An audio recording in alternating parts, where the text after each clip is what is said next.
पंखा जो अमीरों के घर का दिखावा और गरीबों के घर की जरूरत होती है, जिसका इस्तेमाल गर्मियों में ठंडी हवा खाकर चैन की नींद सोने के लिए किया जाता है और ये एसी कूलर की तुलना में बिजली बिल भी कम खाता है। इसलिए आज मैं आपको इंडियन फैक्ट्री में पंखा कैसे बनाया जाता है उसका पूरा प्रोसेस दिखाने वाला हूं। पंखा बनाने के लिए सबसे पहले पंखे की बॉडी तैयार की जाएगी, जिसके अंदर अपना मोटर सेट किया जाता है। तो पंखे के जो ऊपरी वाला हिस्सा है उसमें 3 सुराख किया गया है ताकि इसमें नट और बोल्ट को सेट किया जा सके। इसके बाद इसकी अच्छी तरह से घिसाई की जाएगी, बफिंग की जाएगी ताकि इसमें थोड़ा सा चमक आ जाए। फिर पंखे का जो निचली वाला हिस्सा होता है जो अक्सर आपको पंखे में नजर आता है, उसकी भी बफिंग और साफ सफाई करने के बाद इसके ऊपर पाउडर कोटिंग मारा जाएगा। जी हां, इसके ऊपर पाउडर कोटिंग किया जाता है, किसी भी प्रकार का पेंट नहीं किया जाता, क्योंकि पाउडर कोटिंग पेंट के मुकाबले काफी ज्यादा अच्छा होता है। इसके बाद एक एक करके पंखे की बॉडी को हुक में टांगने के बाद एक रॉड में सेट किया जाएगा। फिर रॉड को उठाकर एक भट्टी में लगा दिया जाएगा ताकि अपना जितना भी कलर है इसकी बॉडी पे अच्छी तरह से पक जाए और चढ़ जाए। पंखे की बॉडी तैयार होने के बाद अब पंखे की जो असली जान होती है उसकी मोटर, उसको भी तैयार किया जाएगा। तो सबसे पहले स्टंपिंग के खांचों के अंदर एक एक करके पेपर को सेट किया गया है और पेपर सेट होने के बाद अब इस स्टंपिंग में कॉपर की कॉइल चढ़ाई जाएगी,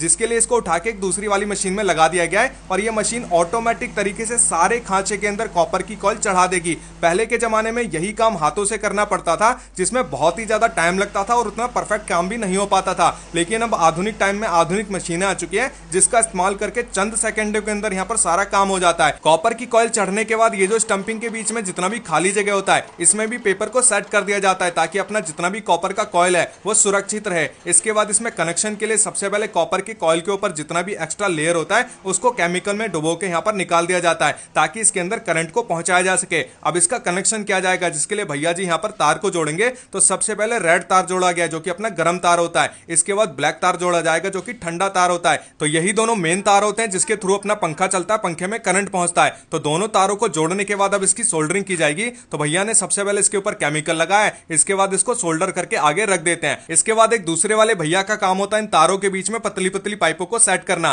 ताकि अगर कोई भी तार से कनेक्शन लूज हो रहा हो तो मोटर के अंदर करंट ना फैल सके। फिर इसको आगे भेज दिया जाता है, जहां से अब इसको टेस्ट किया जाएगा। तो टेस्ट करने के लिए सबसे पहले यहां पर तार को छीला गया है। फिर टेक्नीशियन भैया इस मोटर की अच्छी तरह से जांच करते हैं ताकि पता लग सके कि ये जो मोटर है अच्छी तरह से वर्क कर रहा है फिर नहीं कर रहा। जब अपना मोटर पास हो जाता है फिर इस मोटर के बीच में एक रॉड को सेट किया जाएगा, जिससे अपना पंखा घूमता और पंखा लटकता भी है। अब ये जो इसके बीच में स्टंपिंग है इसकी घिसाई की जाएगी और ये घिसाई इस कारण इंपॉर्टेंट होता है ताकि पंखे के अंदर मोटर में जंग ना लग सके। और अच्छी तरह से घिसाई करने के बाद अब इसके बीच में एक नीला कलर भी मारा जाता है ताकि पंखे के मोटर में कभी भी रस्टिंग की दिक्कत ही ना आए। अपना मोटर जब बनके तैयार हो जाता है फिर इसके बाद पंखे के जो ऊपर वाला हिस्सा होता है उसमें बॉल बेरिंग को लगाया जाएगा, जिससे अपना पंखा घूमता है। तो एक एक करके सारे खांचों में बॉल बेरिंग को लगाने के बाद इसको आगे भेजा जाता है। इसके बाद जितना भी छोटा मोटा सामान होता है जैसे नट होता है वो सारी चीजें इसमें एक एक करके लगा दी जाती है। इसके बाद इसके अंदर मोटर को लगाया जाता है और इस तरीके से इसको दबा दिया जाता है ताकि बॉल बेरिंग के अंदर ये फिट हो जाए। इसके बाद पंखे के जो नीचले वाला हिस्सा होता है उसमें भी यहाँ पर बॉल बेरिंग और रबर लगा दिया जाता है और ग्रीस को लगाने के बाद अच्छी तरीके से इसमें भी बॉल बेरिंग को सेट कर दिया जाता है। तो सारी चीजें तैयार होने के बाद, सेट होने के बाद पंखे को एक एक करके असेंबल किया जाएगा।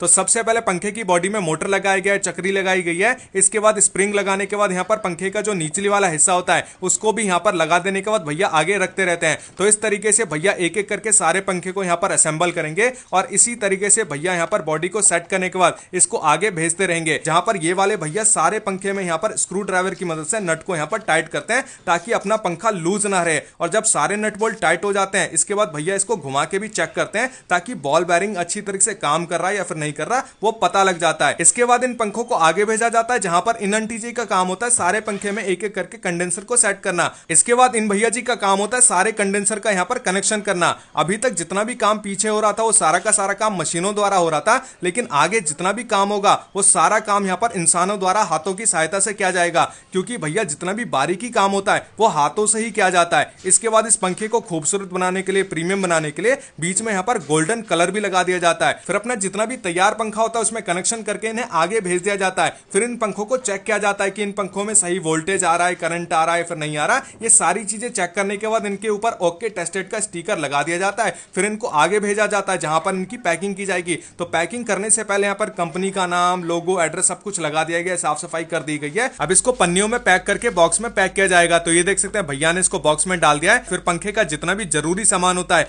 जैसे इसकी डंडी होती है, हुक होता है, वो भी इसमें डाल दिया जाता है। फिर इसको टेप लगा के पैक कर दिया जाता है। इसके बाद पंखे की जो असली चीज होती है यानी पंखुड़ी, अब इसको भी पैक करने से पहले सबसे पहले साइडों से मोड़ा जाता है ताकि आपको तेज हवा मिले। फिर इसकी भी साफ सफाई कर दी जाती है ताकि जितना भी धूल है, मट्टी है, वो भी हट जाए, ताकि बाजार से जब आप पंखा खरीदें तो आपको चमचमाता एकदम साफ सुथरा पंखा मिले। इसके बाद इन सारी पंखड़ियों को पन्नियों में पैक किया जाता है और पन्नियों में पैक करने के बाद इनको अब कार्टूनों में पैक किया जाएगा। तो ये देख सकते हैं अपनी पंखड़ियां भी यहाँ पर पैक हो चुकी है। आज हमने आपको दिखाया हर गरीब और अमीर के घर में चलने वाला सीलिंग फैन फैक्ट्री के अंदर किस तरीके से तैयार किया जाता है। आई होप आप सभी को ये जो प्रोसेस है देख के मजा आया होगा। अगर मजा आए तो वीडियो को लाइक करें, कमेंट करें। सर एक बार अपनी कंपनी का नाम बता दीजिए। Caps electricals J54 sector 1 industrial area Bawana.